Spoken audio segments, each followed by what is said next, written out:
저는 지지난주에 한국을 떠나기 전에 아니 원로 목사님 설교 제목이 뭐예요? 라고 임 집사님께 물어봤어요.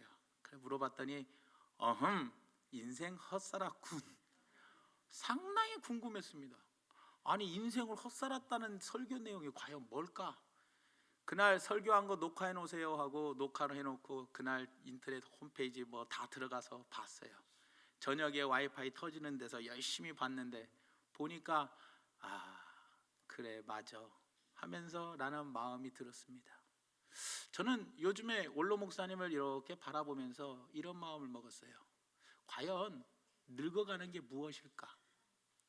사람의 육은 성경이 분명히 이야기합니다. 아무리 보톡스를 맞든 아무리 얼굴에 성형수술하든 반드시 늙어간다는 거예요. 후패해져 간다. 그리고 반드시 죽게 되어 있다라는 거예요.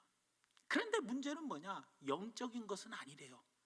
사람은 영혼과 육이 나눠져 있는데 이 영은 날마다 새로워질 수가 있다라는 거예요.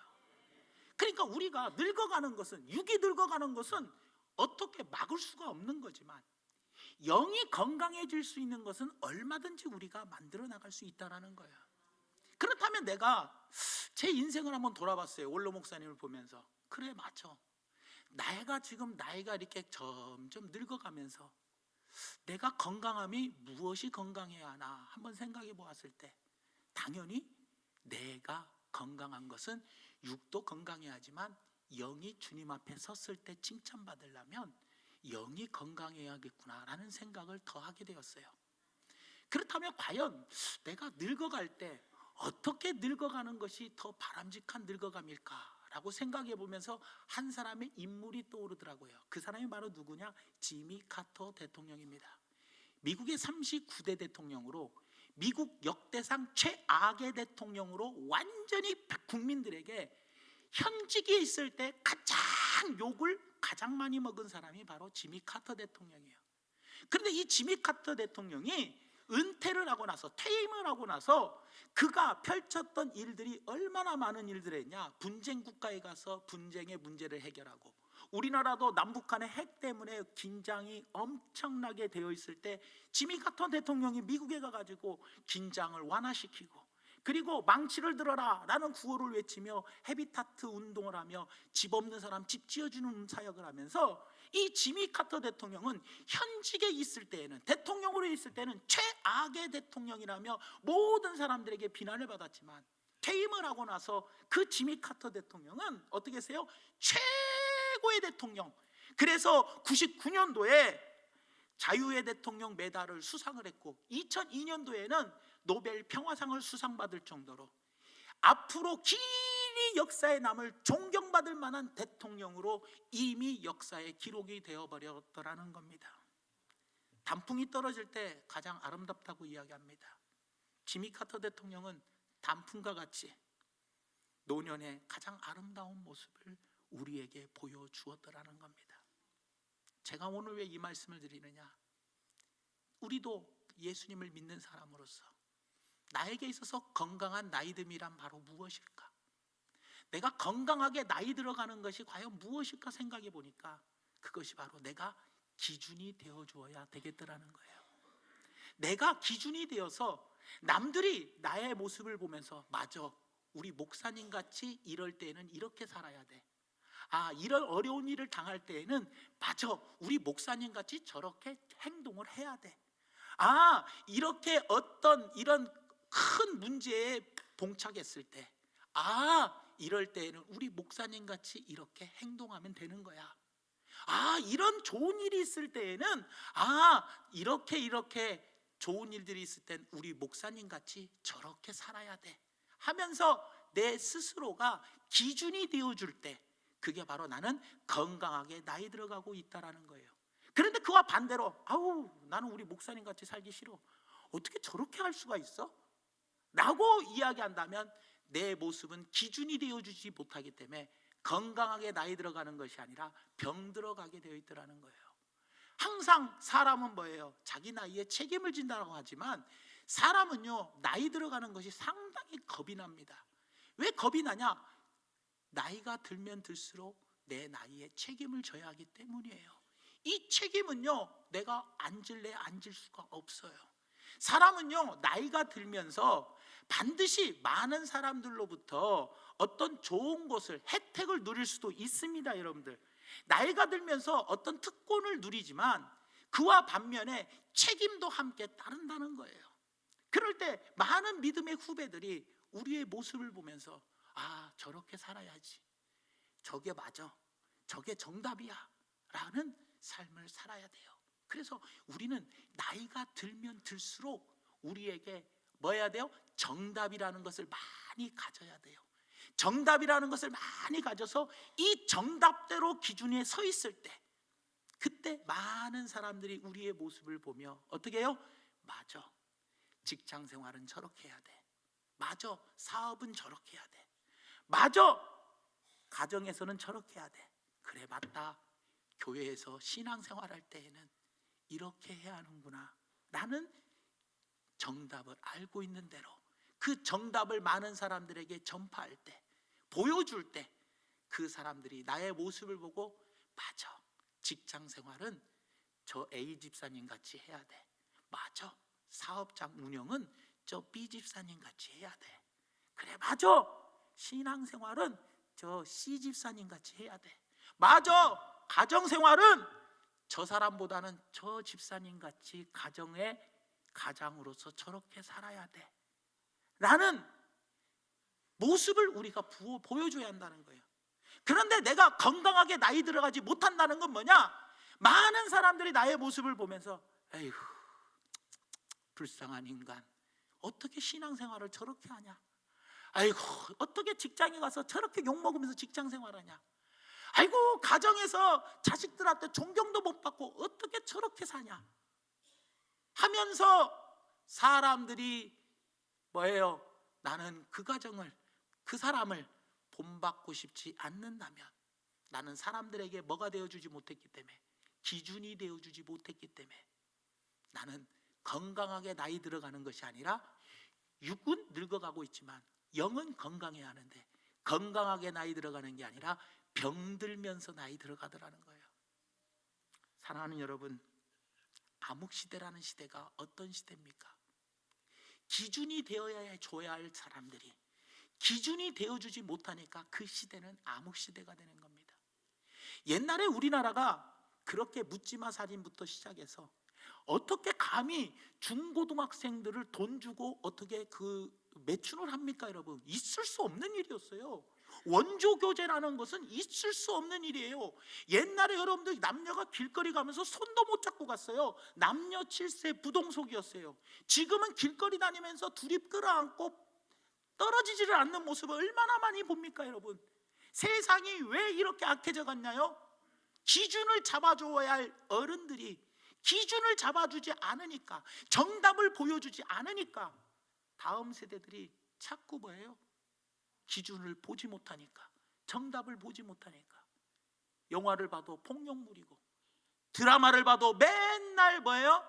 바람피고 애인이다, 또 뭐예요? 결혼하기 전에 혼전 먼저 같이 동거하면서 살아보고, 이런 드라마들을 어른들이 건전하게 보여주지 못하니까 그걸 보고 자라는 사람들이 어떻게, 나도 저렇게 한번 해보자, 그래서 묻지마로 죽여버리고 무턱대고 막 때려서 살인해버리고, 그리고 결혼하기 전에 이미 동거하면서 사는 것이, 그래서 이제는 웃기는 게 뭐예요? 임신해 갖고 오는 것이 혼수용품이라는 말까지 나올 정도로. 왜 그래요? 그건 바로 어른들이 기준이 되어주지 못했기 때문에. 옛날에 우리는 뭐 했어요? 첫날 밤에, 그죠? 항상 뭐예요? 어른들이 기준이 되었고, 기준이 되어주지 못하는 사람들을 뭐 했어요? 회초리로 단호하게 때려서라도 기준이 되어주게끔 만들었던 시대에 살았던 때는 범죄가 줄어들었었어요. 그런데 지금은 어때요? 기준이 되어줘야 할 어른들이, 정답을 알고 있는 어른들이 기준대로 살지 않으니까 이 시대가 암흑의 시대가 되는 거예요. 전 국민이 200만 명이 넘는 사람이 촛불 집회에 참석하는 이유가 바로 뭡니까? 기준이 되어줘야 할 대통령이, 기준이 되어줘야 할 국회의원, 여야당 의원들이 기준이 되어주지 못하니까 국민들이 촛불을 들고 일어나는 거 아니겠냐는 거예요. 왜요? 이 시대를 암흑의 시대라고 이야기해요. 사랑하는 여러분, 저도 어느덧 목회를 시작한 지 19년이고 내년이면 20년입니다. 목사 안수 받은 지가 벌써 17년입니다. 목사 안수 1년차 받을 때는 눈물을 흘리면서 안수 받을 때 눈물을 흘리며 하나님 앞에, 그래, 내가 정말로 열심히 목회해야겠다, 내 모든 목숨을 다 버리면서 주님을 위해서 내가 헌신하겠다라고 했어요. 근데 어느덧 시간이 벌써 19년이라는 시간이 흘렀어요. 내 스스로의 모습을 돌아볼 때 과연 많은 성도님들이 저의 모습을 보며, 그래, 나도 우리 목사님같이 절해야지, 나는 저렇게 살아야지 라는 건강한 나이듦으로 내가 들어가고 있는지, 정답을 알고 있으면서도 그 정답의 기준대로 얼마나 내가 잘 살아왔는지 제 스스로를 원로 목사님을 통해서 돌아보게 되었습니다. 사랑하는 성도 여러분, 정답을 가지고 있는 것, 그리고 그 정답을 우리 다음 자녀들에게 자신 있게 가르치는 것. 아, 내가 나이 들어보니 세상은 이렇게 살아가는 거야. 정답을 말해줘야죠. 내가 신앙생활을 해보니, 그래, 맞아, 교회는 이렇게 다녀보는 거, 이렇게 살아가야 돼 하면서 사람들에게 정답을 말해줄 수 있어야 되더라는 거예요. 예수님은요, 우리가 본받아야 할 예수님은 분명히 우리에게 말씀하십니다. 베드로전서 2장 20절에서 21절에 이렇게 이야기를 합니다. 죄가 있어 매를 맞고 참으면 무슨 칭찬이 있으리요? 그러나 선을 행함으로 고난을 받고 참으면 이는 하나님 앞에 아름답다라고 이야기해요. 여기서 무슨 말입니까? 죄가 있어서 매를 맞고 참는 것은 아무런 칭찬이 없대요. 왜? 죄를 짓고 맞으니까 당연한 거거든요. 하지만 선을 행했는데도 뭐예요? 고난을 받고 참으면 하나님 앞에 아름다운 거래요. 그러니 성도들 사이에서 억울한 일이 있어도 나 억울해요 하지 말고, 억울하면 그냥 당하세요. 그것이 하나님 앞에 뭐예요? 아름다운 거래요. 그러면서 하는 말이 뭐라고 이야기하느냐? 이를 위하여 너희가 부르심을 받았으니. 그러니까 우리가 부르심을 받은 목적 중에 하나가 뭐냐? 고난, 죄를 짓고 얻어 터지는 것을 위해서 그런 게 아니라 억울하게 고난받기를 위해서 우리를 불렀대. 그러니까 우리는 세상에서, 직장에서든지 사회에서든지 교회 안에서든지 억울한 일을 좀 많이 당해야 돼. 왜? 이것 때문에 부르심을 받았어. 그러니까 서로 교인들끼리 교제하면서 억울한 대화를 많이 나눠, 억울한 거를 내가 많이 느끼는 걸 위해서 부르심을 받았대. 왜냐? 그리스도도 너희를 위하여, 나를 위하여 고난을 받으사, 억울하게, 죄 없는데도 억울하게 고난을 받았어. 흠도 티도 없는, 점도 없는 억울하게 고난을 받으사 너희에게 뭐를 끼쳐? 억울해도, 억울하게 십자가에 죽어도 어떻게 한다? 예수님은 저들의 죄를 용서하여 주시옵소서 하고 죽으셨어요. 그 본을 우리에게 보이시기 위하여 내가 너희들을 불렀다라고 말씀해주고 있다라는 겁니다. 요한복음 13장 12절에서 15절 말씀에도 이렇게 이야기를 합니다. 그들의 발을 씻으신 후에 제자들의 발을 씻기셨어요. 옷을 입히시고 다시 앉아 그들에게 이르시되, 내가 너희에게 행한 것을 너희가 아느냐? 너희에게 발 씻겨준 것을 너희가 아느냐? 너희가 나를 선생이라 또는 주라 하니 너희 말이 옳도다. 내가 너희의 스승이고 내가 너희의 주인이다 라고 이야기해요. 그러면서 하는 말이, 내가 주와 또는 선생이 되어 너희의 발을 씻었으니, 내가 너희의 주인인데도, 내가 너희의 스승인데도 너희의 발을 씻었으니 너희도 서로 발을 씻어주는 것이 옳으니라. 내가 너희에게 스승으로서, 주인으로서 발을 씻겨 행한 것 같이 너희도 그렇게 하라고 내가 본을 보였노라. 예수님은요, 우리에게 하나님의 말씀으로 기준을 세워주셨어요. 우리에게 뭐예요? 정답을 가르쳐 주셨어요. 그러니 우리는 그 주님만 본받고 가자는 거예요. 사랑하는 여러분, 솔직히 제 자신을 돌아볼 때에도 저도 그렇게 살지 못했어요. 성격 급하죠, 한 번씩 혈기 내죠, 그리고 엄청 빠르죠, 그리고 말에 실수도 많고 행동의 실수도 많습니다. 스스로의 모습을 저도 돌아보면서 내가 많은 분들에게 기준이 되어주지 못했구나 라는 걸 생각할 때 너무나 마음이 아프더라는 거예요. 그런데 여러분의 가정, 직장, 사회, 사업장, 그리고 우리의 교회가 하나님이 미소 짓는 교회가 되려면 바로 나 하나부터 기준이 되어주는 삶을 살아야겠다는 거예요. 후배들에게 기준이 되어주는 삶. 그런데 예를 들어서 반대로, 자, 많은 우리 교회에 이런 소문들이 많습니다. 뭐냐? 아우, 기관 회장할 때는 한 번도 안 빠지고 잘 나오더니 기관 회장 그만두니까 그 다음부터 안 나오대? 이거는 좋은 기준입니까? 잘못된 기준입니까? 결코 좋은 기준이 아니라는 거예요. 회장할 때도 잘 참석했는데 회장을 그만두고도 잘 참석한다. 참 기준이 되어준다는 거예요. 이런 돈이 되어주는 기준이 있을 때 그 기준을 보고 저렇게 해야 하는 것이 당연한 거야. 그러면서 후배들도 계속해서 그것들을 보고 배워 나가게 되어 있더라는 거예요. 저는 어렸을 때부터 참 좋은 것을 보고 자랐어요. 우리 할머님 하루에 3번씩 가정재단 쌓고, 그리고 교회에서 매일 철야하시고 항상 기도하는 모습, 그리고 항상 예배드리는 모습을 저는 보고 자랐어요. 그래서 지금도 힘들고 어렵고 막힐 때는 항상 철야를 합니다. 왜냐? 내가 할머니께 그거를 보고 배우지 못했다면 저는 철야하는 것은 꿈에도 꾸지 않았을 겁니다. 제 인생에 있어서 힘이 들고 어려울 때마다 제가 선택했던 것은 우리 할머니처럼 금식하고 그리고 철야하는 것. 그냥 잠 안 자고 하나님만 찾더라도 교회에서 그냥 있는 것.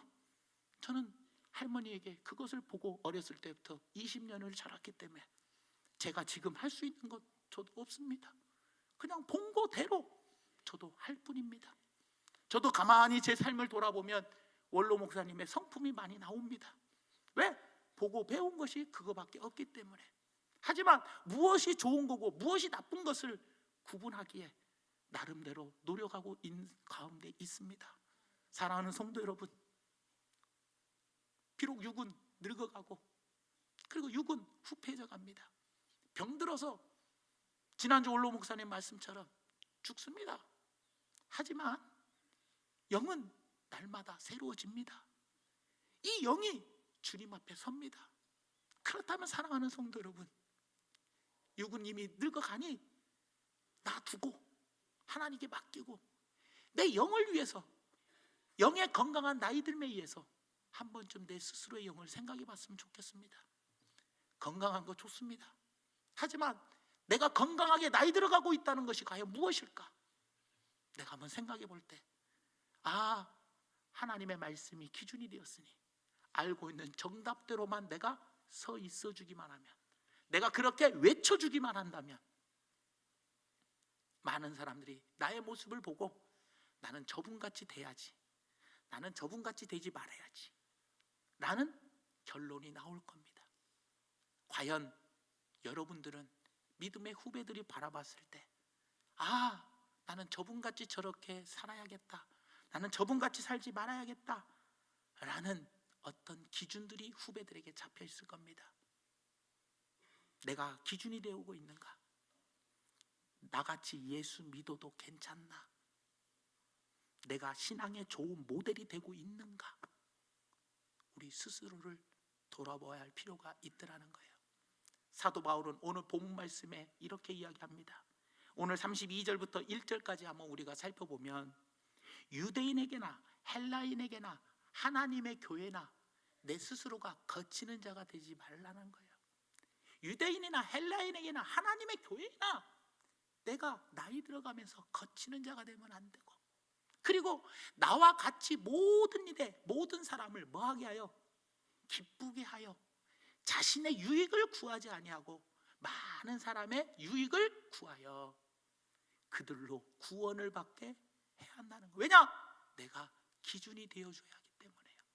내가 그리스도를 본받는 자가 된 것 같이 너희도 나를 본받는 자가 되라는 거예요. 사도 바울은 예수님을 본받기 위하여 예수님이 죽기까지 복종했더니, 사도 바울도 뭐예요? 내가 나를 쳐서 죽기까지 복종했어요. 예수님이 하나님께 아니오라고 하냐고 예라고 했기 때문에 나도 예수님처럼 항상 예 한다라고 하며 늘 사도 바울은 예수님을 본받기를 노력했어요. 그러니 사도 바울이 자신 있게 내가 예수님을 본받았으니 내가 기준이 되었으니 너희들이 나를 보고 뭐예요? 본받아라.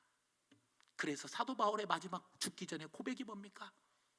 선한 싸움 다 싸우고 달려갈 길 다 간 후에 나는 믿음을 굳게 지켰으니 나를 위하여 의로우신 재판장이 면류관을 준비해 주신다는 거예요. 상을 준비하신다. 사랑하는 여러분, 우리 모두 건강하게 나이 들어가기를 원합니다. 비록 팔다리가 육은 쑤시고 아프고 여러 가지 질병은 찾아왔다 해도 내 영은 날마다 건강하게 나이 들어가기를 원합니다. 그러려면 항상 우리 믿음의 후배들이 여러분들의 모습을 볼 때 그래, 저분은 정말 내가 배울 분이야. 기도는 저분같이 해야 돼. 찬양은 저분같이 해야 돼. 예배는 저분같이 드려야 돼. 전도는 저분같이 해야 돼. 가정에서의 생활은 저분같이 해야 하고 직장과 사업장의 생활은 저분같이 해야 돼. 어딜 가나 내 스스로가 기준이 되어줘야 한다는 거예요. 기준이 되어줘야 돼. 이것이 너무나도 중요합니다. 저도 부족한 건 많습니다. 앞으로 저도 건강하게 나이 들어가려고 합니다. 여러분도 어딜 가나 내가 기준이 되어 있는가를 살펴주시길 바랍니다. 끝으로 빌립보서 3장 17절 말씀 한 절을 보고 제가 오늘 말씀을 마치려고 합니다. 빌립보서 3장 17절 말씀에 사도 바울이 빌립보 교인들에게 이렇게 말합니다. 형제들아, 너희는 함께 나를 본받으라. 그리고 너희가 우리를 본받는 것처럼 그와 같이 행하는 자들을 뭐하여 보라? 눈여겨보라. 눈여겨보라. 여러분, 주변을 눈여겨보세요. 저는 본받을 것이 없으니 제가 여러분들에게 나를 본받으라고 자신 있게 말은 못합니다. 하지만 우리의 영원한 신랑 되신, 우리의 주인 되시는, 우리의 스승 되시는 예수님만은 우리가 본받아야 할 거 아닙니까?